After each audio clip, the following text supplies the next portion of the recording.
시간에 살펴봤던 말씀들이 이 앞에 보시면 칠판에 적혀 있습니다. 특별히 우리는 시험에 대해서 지금 살펴보고 있는데요. 시험은 크게 그 주체가 하나님과 마귀로 나뉠 수가 있습니다. 그래서 한글 성경에는 똑같이 시험이라고 번역이 되어져 있지만 영어 성경에는 분명히 구분을 하고 있습니다. 하나님이 주시는 시험은 테스트 혹은 트라이얼 이라고 해서 한글 성경에도 간혹 가다가 시련이라고 그렇게 번역이 된 곳이 있습니다. 그리고 마귀의 시험은 템테이션, 그래서 마귀의 시험도 한글 성경에 보면은 미혹이라든지 유혹이라는 말로 그렇게 가끔 번역이 되는 경우도 있습니다. 하나님께서 주시는 그 시험의 동기는 복과 은혜입니다. 우리에게 복을 주시고 그리고 이 모든 것이 하나님의 은혜임을 깨닫게 하시기 위해서 결국 하나님의 사랑에서 하나님께서 이 시험을 허락하셨다라는 것입니다. 그런데 마귀의 시험은요, 그 동기가 인간의 자기 욕심에서 시작이 된다라고 성경은 증거하고 있습니다. 사람이 가지고 있는 그 욕심을 이용해 가지고 마귀가 시험을 주는데 결국 욕심을 갖는다라는 것은 자기를 사랑한다는 거죠. 그래서 하나님의 시험은 하나님이 우리를 사랑하심이고 이 마귀의 시험은 우리가 스스로를 사랑할 때 빠지게 되는 그러한 시험이다라고 볼 수가 있습니다. 이제 나머지 방법과 과정과 목적과 결과에 대해서 살펴보도록 하겠는데요.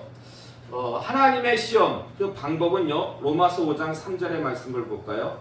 로마서 5장 3절의 말씀 함께 봉독하도록 하겠습니다. 시작. 다만 이뿐 아니라 우리가 환난 중에도 즐거워하나니 이는 환난은 인내를. 아멘. 그러니까 하나님께서 주시는 그 시험의 방법은 뭐냐면 환난입니다. 환난이에요. 그래서 창세기 22장 2절의 말씀 한번 볼까요? 창세기 22장 2절의 말씀 함께 봉독하겠습니다. 여호와께서 이르시되 내 아들 내 사랑하는 독자 이삭을 데리고 모리아 땅으로 가서 내가 내게 일러준 한 산 거기서 그를 번제로 드리라. 아멘. 하나님께서 아브라함을 시험하시잖아요. 여러분이 잘 아시는 말씀인데, 그런데 그 100살에 얻은 독자 이삭을 하나님께 번제로 바치래요.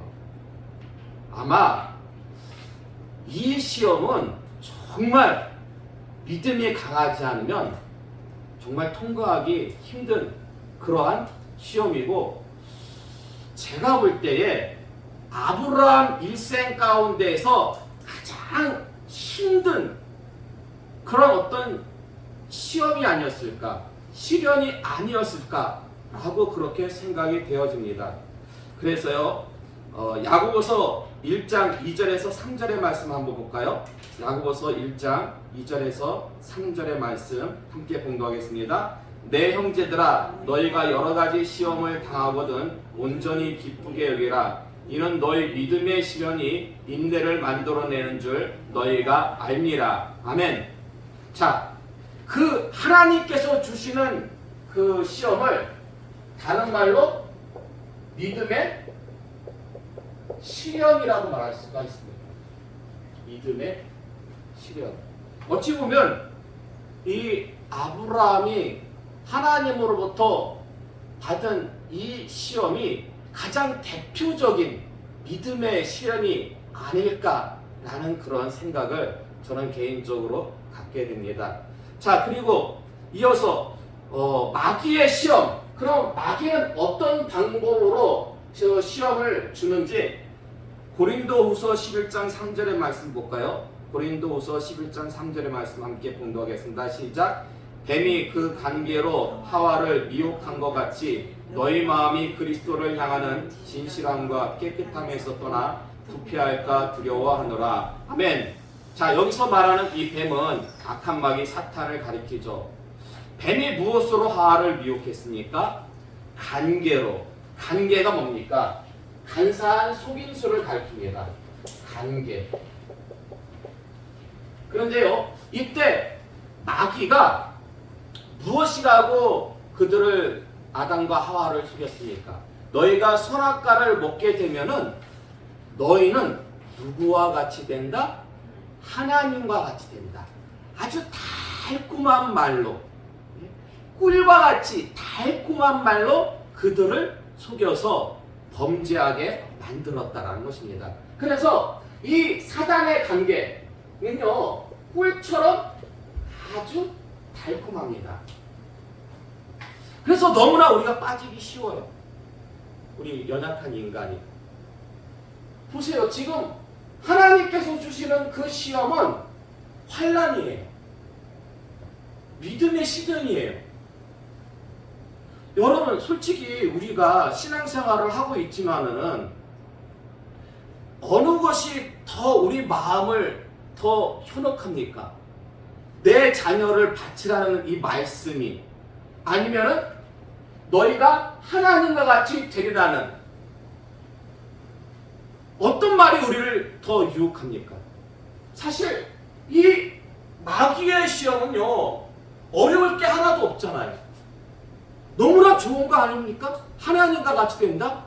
너무나 막 상상만 해도 막 너무나 행복해요. 그런데 지금 하나님께서 주시는 시험은 그 아들을 바치래요. 백세의 난, 눈에 넣어도 안 아픈 그 아들을 바치래요. 너무나 극과 극이에요. 정말 우리의 감성을 최대로, 최하에서, 정말 극과 극에서 우리 감성을 터치합니다. 근데 이게 바로 마귀 시험의 어떻게 보면은 결정적인 유혹의 모습이라고 볼 수가 있죠. 자, 그래서 그 과정을 보면은요, 로마서 5장 3절의 말씀 보니까 환난은 무엇을 가져옵니까? 환난은 인내를. 이 말씀은 좀 아까 우리가 공독한 야고보서 1장 3절의 말씀에도 나와요. 이는 너희 믿음의 시련이 무엇을 만들어낸다? 인내를 만들어낸다라는 것입니다. 인내.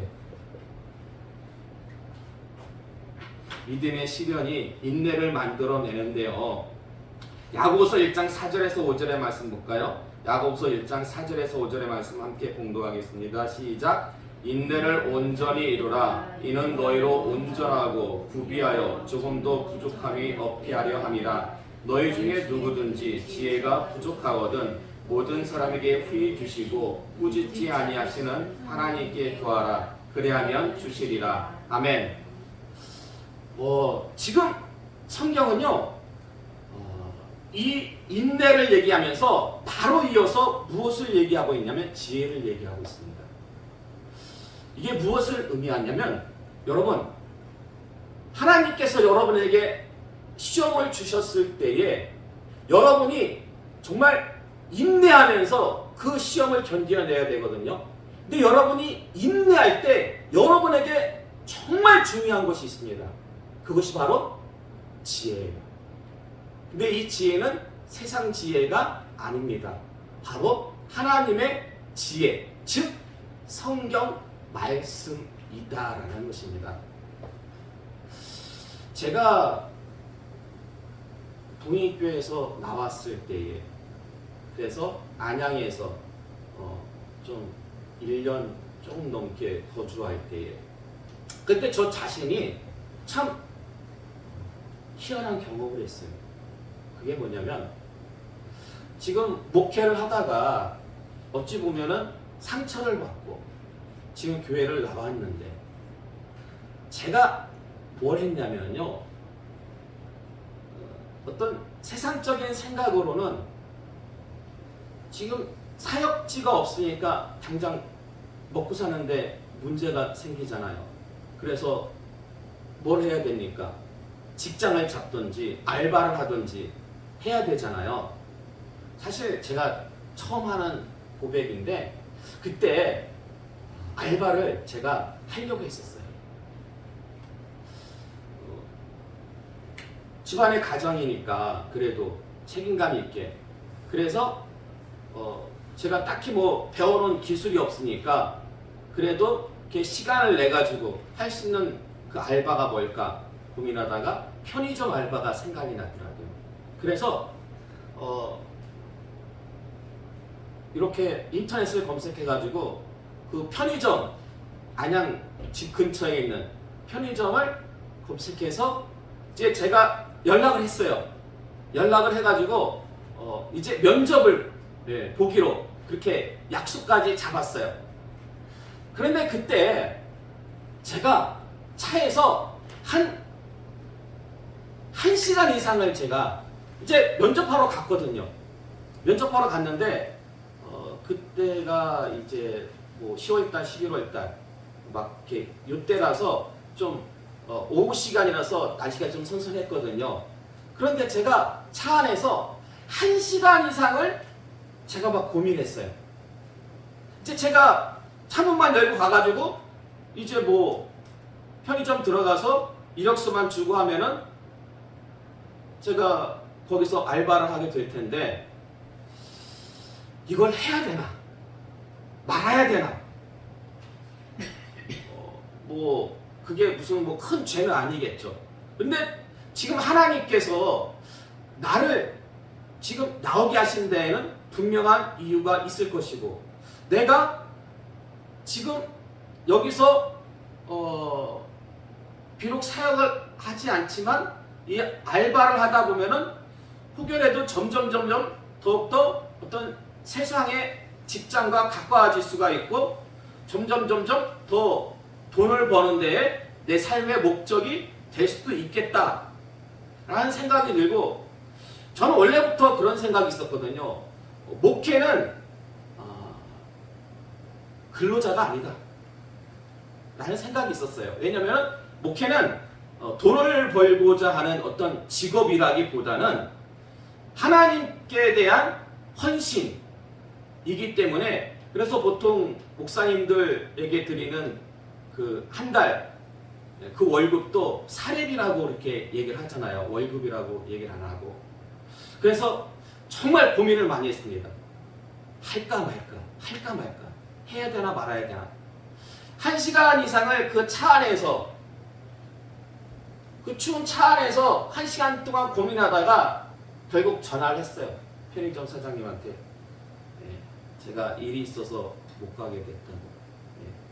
그렇게 제가 전화를 하고 제가 돌아왔는데 그때 제가 수개월 동안 그냥 성경만 봤어요. 아침부터 저녁까지 다른 거 안 하고. 근데 그거를 지금 생각해보면 어떤 사람의 힘 가지고 그렇게 할 수 있는 게 아니었어요. 성령님의 이끌리심이 아니었으면 그렇게 성경을 볼 수가 없겠더라고요. 지금 제가 다시 한번 시간 내가지고 막 그렇게 보려고 노력을 하는데 그때만큼 안 돼요. 그때는 정말 성령님께서 온전히 저를 이끄사 하나님 말씀에 푹 빠지게 했어요. 지금 세상적으로는 당장 가장으로서 사역을 그만뒀기 때문에 돈을 벌어야 돼요. 그런데 성령님께서 저를 이끄시는 것은 돈 버는 것이 아니라 하나님의 말씀에 파고 들어가는 거였어요. 그래서 제가 이 말씀이 더욱더 저한테는 각별해요. 그 야고보서의 말씀. 인내를 온전히 이루라. 이는 너희로 온전하고 구비하여 조금도 부족함이 없게 함이라. 이렇게 말씀하시고 바로 이어서 너희 중에 누구든지 지혜가 부족하거든 모든 사람에게 후히 주시고 꾸짖지 않으시는 하나님께 구하라. 그리하면 주시리라. 바로 이어서 지혜를 말씀하시고 있더라고요. 그래서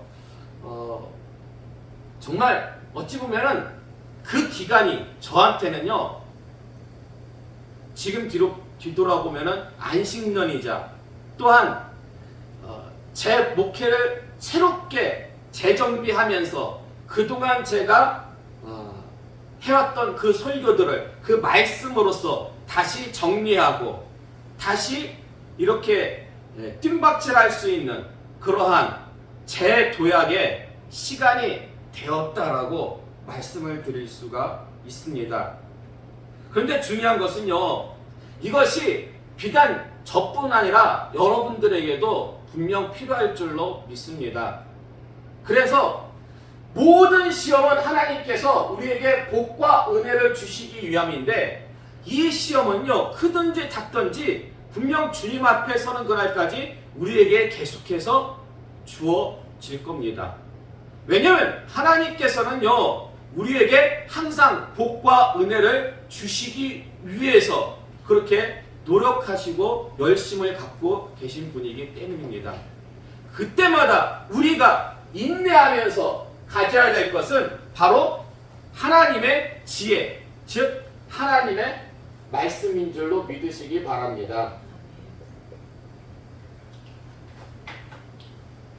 자, 그런데요, 요한복음 8장 44절의 말씀 볼까요? 요한복음 8장 44절의 말씀 함께 봉독하겠습니다. 시작. 너희는 너희 아비 마귀에게서 났으니 너희 아비의 욕심대로 너희도 행하고자 하느니라. 그는 처음부터 살인한 자요 진리가 그 속에 없으므로 진리에 서지 못하고 거짓을 말할 때마다 제 것으로 말하나니 이는 그가 거짓말쟁이요 거짓의 아비가 되었습니다. 아멘. 자, 마귀는요, 관계를 이용해가지고 우리들을 범죄하게 만드는데, 그 과정을 보니까요, 어떤 일들을 했냐면 살인과 거짓을 이용했습니다.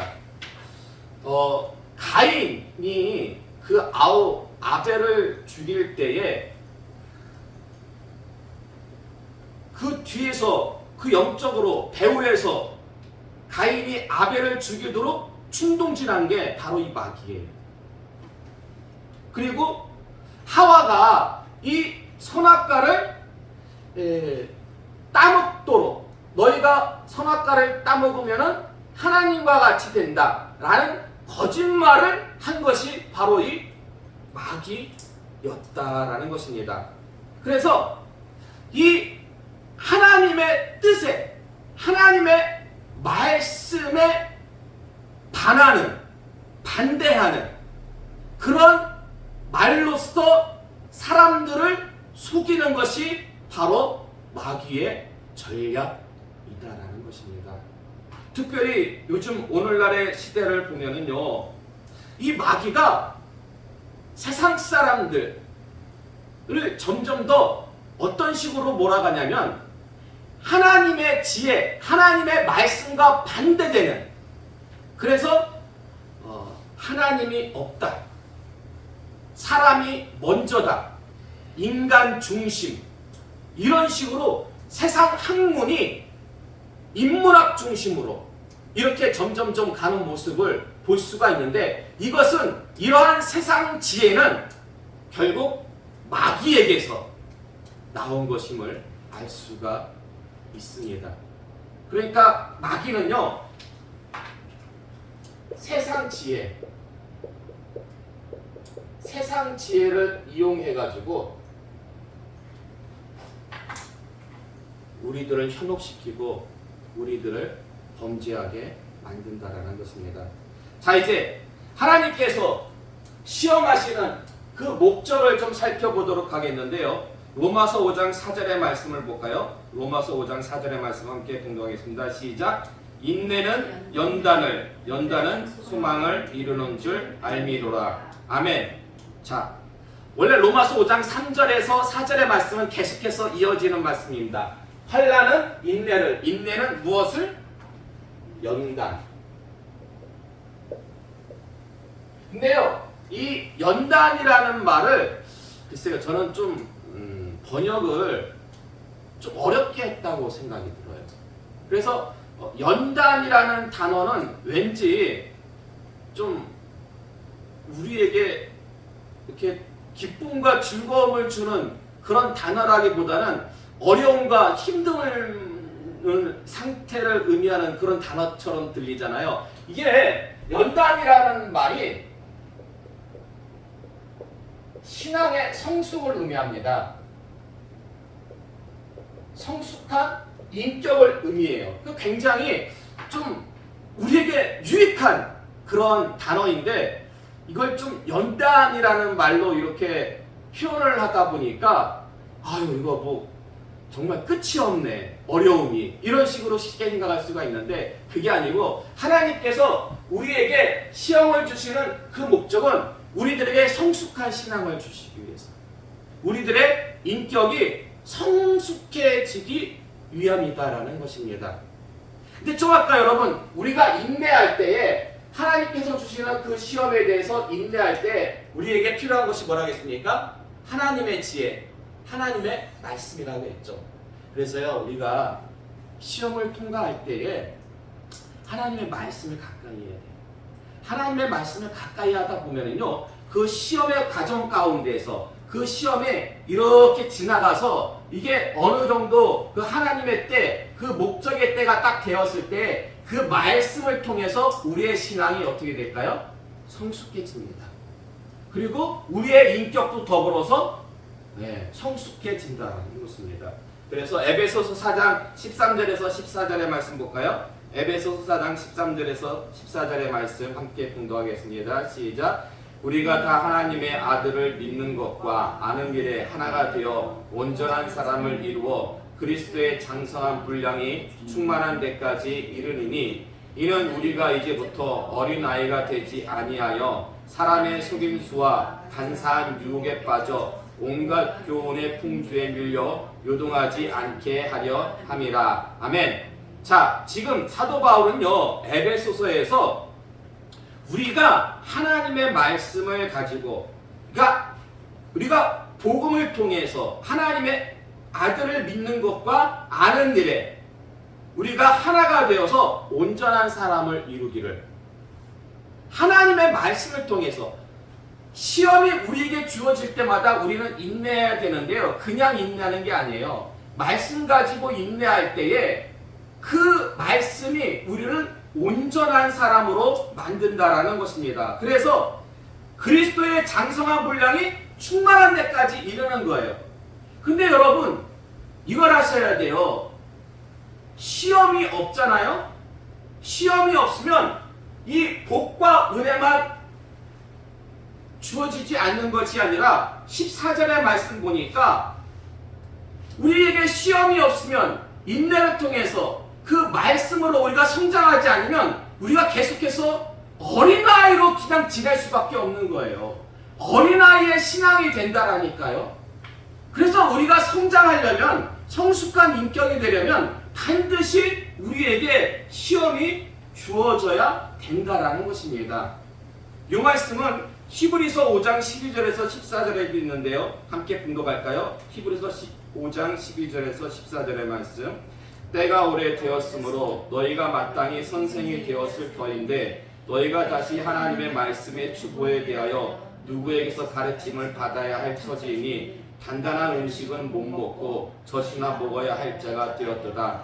이는 젖을 먹는 자마다 어린아이니 의의 말씀을 경험하지 못한 자여 단단한 음식은 장성한 자의 것이니 그들은 지각을 사용함으로 연단을 받아 선악을 분별하는 자들이니라. 아멘. 여러분 우리가요 초등학교, 중학교, 고등학교, 대학교 한 15년이면 다 다녀요. 네. 그렇지 않나요? 15년 더 걸리나요? 네. 근데 제가 볼 때 여기에요 다 20년 이상, 25년 이상 뭐 그 정도로 다 신앙생활 하신 분들이에요. 그랬으면 당연히 무엇이 돼야 됩니까? 선생이 돼야 돼요. 선생이 돼야 돼요. 선생이 돼가지고 여러분들이 그 말씀을 가지고 주변 사람들에게 믿지 않는 사람들에게 복음을 증거할 정도로 그런 역량을 갖고 있어야 되는데 20년, 30년 신앙생활을 했는데도 몰라요. 하나님의 말씀에 대해서 모르니까 넘어가요. 이단이 들어오고 거짓 교사가, 거짓 선지자가 들어왔을 때 그냥 교회가 넘어가게 된다라는 것입니다. 저는 개인적으로 제 목회 비전이 그거예요. 목회 소망이 뭐냐면 교회가 부흥하는 것보다 먼저 교회가 성장하는 겁니다. 아니 목사님, 교회가 부흥하는 거하고 성장하는 거하고 똑같은 거 아니에요? 아니에요 여러분. 제가 볼 땐 틀려요. 부흥하는 거는 사람이 많아지고 교회 수가 많아지는 거예요. 한국 교회는 이 부흥을 맛보았습니다. 성장은 뭐냐? 말씀으로써 자라나는 거예요. 교회가 어린아이 신앙에서 장성한 신앙으로 한국 교회가 이 성장도 맛보았습니다. 한국 교회가 초기에는요 부흥이 없었어요. 다 사경이었어요. 사경이가 뭐예요?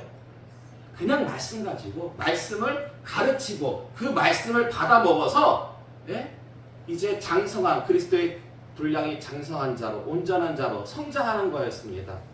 그런 다음에 이제 교회가 이렇게 그러면 자연스럽게 부흥이 돼요. 요즘 우리가 산상수훈에 대해서 살펴보고 있잖아요. 산상수훈은 예수님의 그 복음의 가장 핵심이 되는 말씀입니다. 근데 여러분, 이 산상수훈을 여러분이 가지고 가서 주변 분들이라든지 믿지 않는 분들한테 이 산상수훈을 여러분이 재량껏 가르치실 수가 있습니까? 선생이 될 수가 있습니까? 제가 볼 때 이것이 한국교회의 문제라고 봅니다. 못해요. 교회 안에서 그래도 가장 목사님 다음으로 믿음이 있다는 분들은 누굽니까? 장로님들이죠. 여러분, 장로님의 가장 큰 역할이 뭔지 아세요? 장로님의 가장 큰 역할 뭘 것 같아요? 뭐 여러 가지로 여러분들이 정의를 내릴 수가 있죠. 근데 제가 볼 때 장로님들의 가장 큰 역할은요, 교인들 신방하는 거예요. 목사님, 그거 목사님이 하셔야 되는 거 아니에요? 아니에요. 그거 장로님들이 하시는 일입니다. 교인들 돌보는 거예요. 장로님들. 제가 볼 때는 그게 법에도 헌법에도 나와 있어요. 물론 당회를 해가지고 목사님과 같이 회의해가지고 교회를 이끌어가는 거, 그것도 중요합니다. 그런데 제가 볼 때 더 중요한 것은요, 교인들을 신방하는 거예요. 근데 요즘 장로님들이 교회 신방합니까? 하는 교회도 있겠죠. 근데 대부분 안 해요. 왜 안 할까요? 장로님들 말씀을 몰라요. 말씀을 모르니까 나중에 교회에 어려움이 와요. 이게 다 누구 탓이에요? 제가 볼 때는 목사님들 탓이에요. 목사님들이 항상 그냥 어린아이를 대하듯이 그냥 듣기 편하거든요.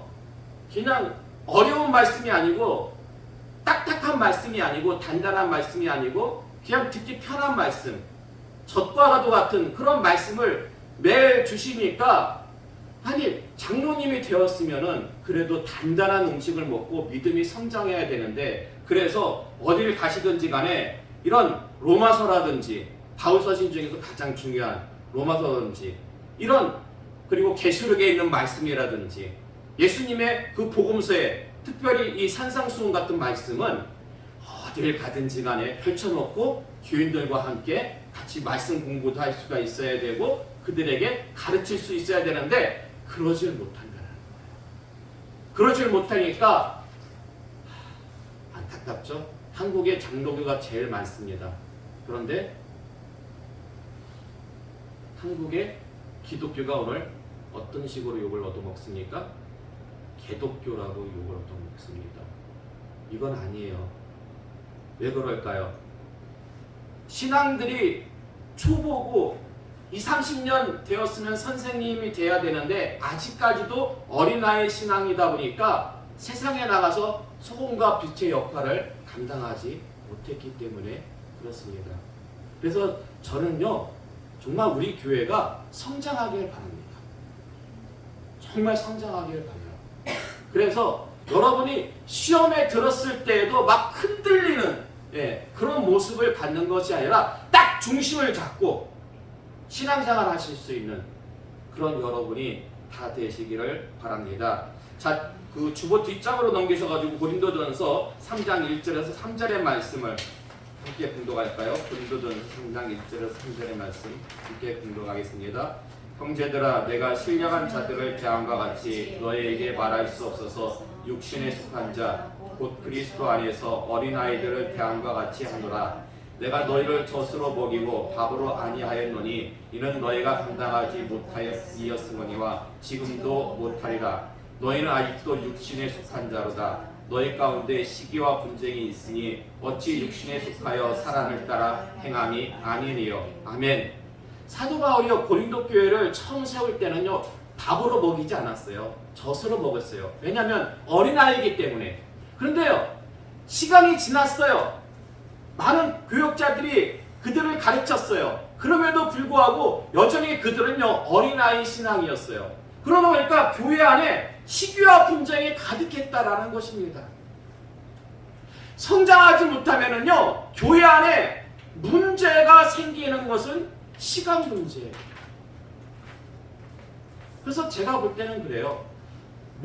목회자의 가장 첫 번째 사명은 교회를 성장시키는 거예요. 선생을 만드는 거예요. 그러면 자연스럽게 내 안에 하나님의 말씀이 가득하고 확실하게 내가 알고 있으면 그 말씀 가지고 내가 복음을 증거하는데 부족함이 없잖아요. 근데 내가 아는 게 없으니까 어디 가서도 복음에 대한 말씀을 할 수가 없는 거예요. 그냥 세상 사람들이 세상 얘기하면 거기에 따라가는 거예요. 드라마 얘기하면 드라마 얘기하는 거예요. 내 안에 복음이 든 게 없으니까. 그러나 내 안에 복음이 가득 들어있고 하나님의 말씀, 하나님의 지혜가 가득 차면은요, 어디 가든지 간에 그걸 증거하고 싶어 해요. 내 안에 계신 성령님께서. 그렇기 때문에 우리 교회 성도님들은요, 육신에 속한 자가 아니라 어린아이 신앙이 아니라 신령한 자, 정말 말씀으로 성장해서 굳게 서는 그러한 여러분이 되시기를 바랍니다. 하나님의 시험에 대해서 우리가 지금 마귀의 시험과 더불어서 이 목적까지 우리가 살펴봤는데요. 이 하나님의 시험에 대해서 제가 말씀을 이렇게 준비하면서 떠오르는 인물이 있었습니다. 그게 누구냐면 바로 요셉이었어요. 야곱의 11번째 아들 요셉. 보통 우리가 그 시험을 얘기하면은 아까 우리가 살펴봤듯이 아브라함을 우리가 이렇게 생각하잖아요. 그런데 아브라함 못지않게 아브라함은 그 시험 받은 기간이 사실 며칠 이내였잖아요.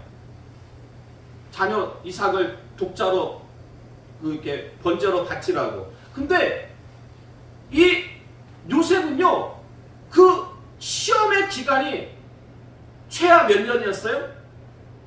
애굽의 총리가 되기까지 17살에 팔려가지고 13년 동안이나 요셉은 그 시험의 과정을 거쳐야 했다라는 것입니다. 여러분, 그 요셉이 몇 살에 형들을 만나는지 아십니까? 17살에 팔렸잖아요.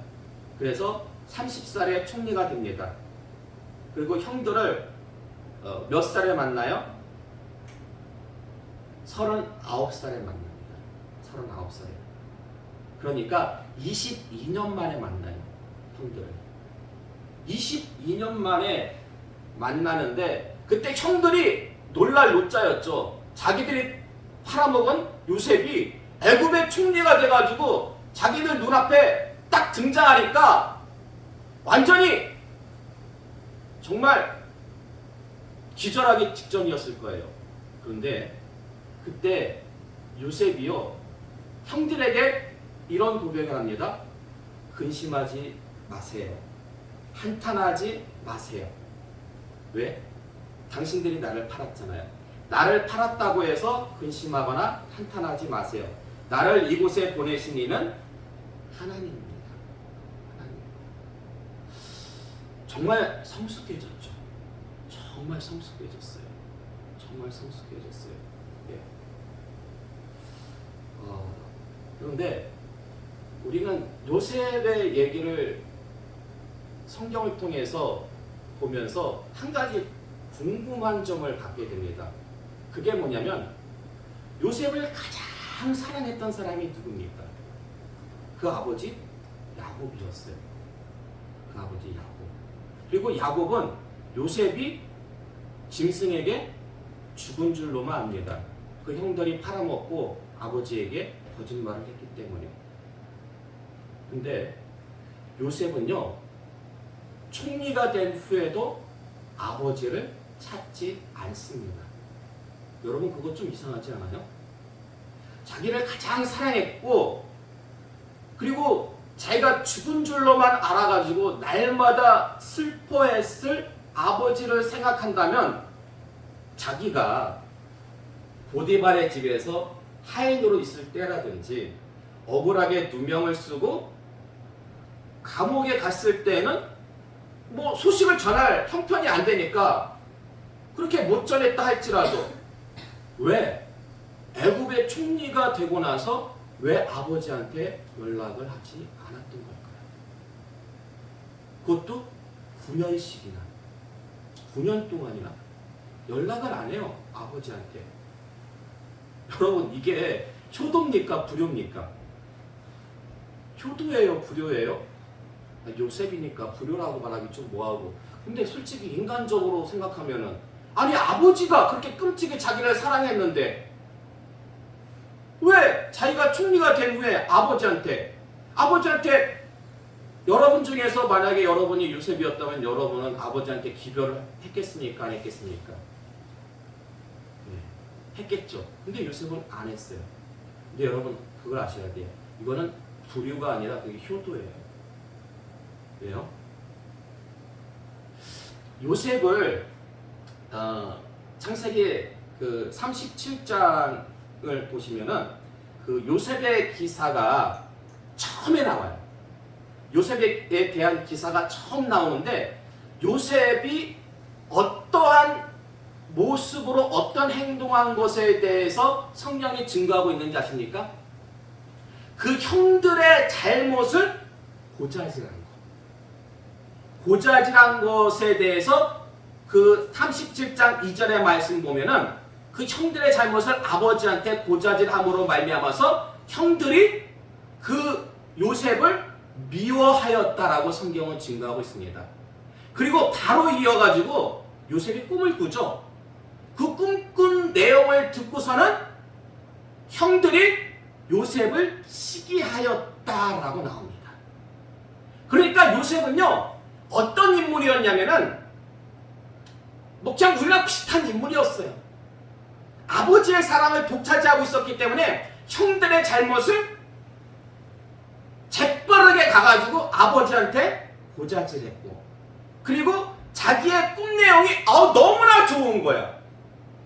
너무나 좋다 보니까 그냥 요거 얘기하면은 분명히 형들이 싫어할 텐데 이렇게 조금 쉬었다가 한번 생각을 거르고 했으면은 좀 그 얘기를 하는 데 있어가지고 아버지한테만 한다든지 형들한테는 하지 않았을 텐데 그걸 그냥 다 해버렸어요. 그게 요셉에 대한 성경의 첫 번째 증거입니다. 거기에 해답이 있어요. 왜 요셉이 애굽의 총리가 되고도 9년이 지났음에도 불구하고 아버지한테 연락을 하지 않았던 걸까요? 요셉은요 정말 13년이라는 그 시험의 기간을 거치면서 신앙이 성숙했을 뿐만 아니라 인격이 완전히 성숙했어요. 아마 아버지 집에 있었으면은 이 정도로 성숙하지 못했을 것 같아요. 아버지 집에 있을 때 아버지한테 사랑받았을 때에 형들이 시기했잖아요. 독차지하니까. 근데 보세요. 요셉은요 죄수였어요. 제수가 하루아침에 애굽의 총리가 됐어요. 그러면 그 요셉을 시기하려는 사람들이 많았겠습니까? 적었겠습니까? 엄청나게 많았겠죠. 예. 나름 열심히 노력해가지고 총리가 되기 위해서 그렇게 힘쓰는 사람들이 분명히 주변에 엄청나게 많았을 거예요. 근데 하루아침에 죄수가 총리가 되었어요. 예, 애굽의 바로 왕이 어떤 의도로 했을지 몰라도 이건 분명히 하나님께서 역사하셨기 때문에 그런 일이 있었고, 이건 형들의 시기 정도가 아니라 정말 애굽의 수많은 고위 관료들의 시기를 한 번에 받았을 거예요. 그래서 그 고위 관료들은 어떻게 해서든지 요셉의 약점을 파고 들려고 했을 겁니다. 근데 그때 애굽의 총리가 되었다고 해가지고 자기 집에 연락을 한다든지 아버지한테 기별을 넣는다든지 나 저기 가나안 땅에 우리 가족이 살고 있다, 이런 것들을 만약에 알리게 되면은요, 분명히 그 요셉을 시기하는 고위 관료 사람들이 그 요셉의 가족들을 이용해가지고 요셉을 위협한다든지 어떤 함정을 파가지고 요셉을 올무에 그렇게 집어넣는 그런 일들이 분명히 있었을 것이고, 뭣도 모르는 그 아버지와 형제들은 요셉의 그 총리 됐음을 알고 우쭐해가지고 또 이렇게 뭐 쉽게 말하면 오늘날로 말하면은 정치에 관여를 하게 되면 이로 인해 잘못해가지고 한 집안이 다 몰살을 당할 수도 있잖아요. 요셉은 자신의 지위가 아주 탄탄해질 때까지 어찌 보면은 견디고 견뎠던 거죠. 요셉이 완전히 바뀌었어요, 사람이. 시험을 통해 가지고 정말 시험 받기 전에는 형들의 잘못 쭉 가가지고 고자질하고 자신의 그 꿈꾼 내용에 대해서 그냥 형들의 어떤 시기할 걸 갖다 예상하지도 못하고 그냥 막 얘기하는. 그런데 이 연당을 거치고 나니까요, 정말 성숙한 신앙뿐만 아니라 성숙한 인격을 갖게 돼가지고 배려하는 거예요, 가족들을. 예. 이런 모습을 통해서 볼 때, 이 시험이라는 게 단순히 개인에게 어떤 복과 은혜만을 주는 것이 아니라 그 정말 성숙한 인격으로서 살아가는 데 있어서, 그래서 우리가 교회가요, 소금과 빛의 역할을 온전히 감당하기 위해서는 이 시험이라는 것이 우리에게 필요한 겁니다. 여러분들 자신을 한번 둘러보세요. 만약에 여러분에게 그런 어려움이, 시험이 없었다면 여러분 지금 이렇게 이 정도만큼의 여러분의 어떠한 신앙의 성장과 그리고 폭넓은 어떤 그 인격의 이렇게 성장이 있을 수 있었겠습니까? 아니라고 봐요. 저는 이렇게 그만큼 지금만큼 넓어지지 좀 못했다고 좀 이렇게 봐요. 그렇기 때문에 여러분 명심하시기 바랍니다. 그 목적 안에는 단순히 하나님께서 우리에게 복과 은혜만을 주시는 것이 아니라 우리의 성숙한 신앙과 더불어 가지고 성숙한 인격, 정말 우리가 하나님의 자녀로서 세상의 빛과 소금의 역할을 온전히 감당할 수 있는 그런 모습을 주시기 위함이라는 것도 여러분들 꼭 기억하시기 바랍니다. 이걸 깨달으면 깨달을수록 여러분 그 시험이요 감사가 됩니다. 혹 시험 중에 있습니까? 아직도 인내하는 가정 중에 있습니까? 여러분 말씀 가운데 인내하시기 바랍니다. 분명히 하나님께서 그 모든 시험들 한 번에 해결해 주실 겁니다. 사도행전 7장 9절에서 10절의 말씀을 우리가 함께 공부하고 마치도록 하겠습니다. 근데 그 말씀이 성경에 주보에 없어서 여러분 직접 찾으셔야 돼요. 사도행전 7장 9절에서 10절의 말씀입니다. 신약성경 197쪽입니다. 신약성경 197쪽 사도행전 7장 9절에서 10절의 말씀 함께 공독하겠습니다. 아직 못 찾으셨어요? 함께 공부할게요. 여러 조상이 요셉을 시기하여 애굽에 팔았더니 하나님이 그와 함께 계셔 그 모든 환난에서 건져내사 애굽 왕 바로 앞에서 은총과 지혜를 주심에 바로가 그를 애굽과 자기 온 집의 통치자로 세웠느니라. 아멘. 여러분 9절 하반절의 말씀 보세요. 9절 말씀 보시면요, 여러 조상 형제들이 요셉을 시기해서 애굽에 팔았는데요, 하나님이 그와 함께 계셨대요. 이거 아셔야 돼요. 요셉이 팔릴 때도요, 요셉이 감옥에 갈 때도 하나님 함께 하셨어요. 여러분, 하나님이 함께 하셨다고 해가지고 어려움이 안 주어지는 거 아니에요. 어려움이 바로 해결되는 거 아니에요. 하나님이 함께 하셨는데 13년 동안이나 요셉은 어려움을 겪었어요.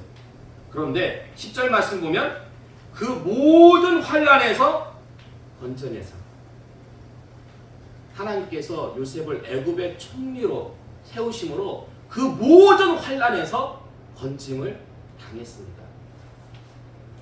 그런 것 같아요. 죄가 깊은 곳에 은혜도 깊다고 13년 동안이나 인내의 기간을 거쳤기 때문에 애굽의 총리가 된 것이 아닐까. 여러분, 왜 이렇게 이 시험이 오래 가냐고 불만 불평 갖지 마시기 바랍니다. 시험이 오래 가면 갈수록 분명히 여러분에게 주어지는 복과 은혜도 클 줄로 믿습니다.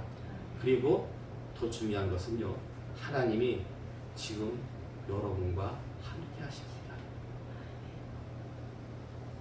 요셉에게 함께 하셨던 하나님이 여러분에게 함께 하심으로 주님 앞에 서는 그날까지 여러분의 모든 환난에서 건져내시고 여러분을 요셉과 같이 든든히 세워주실 줄로 믿습니다.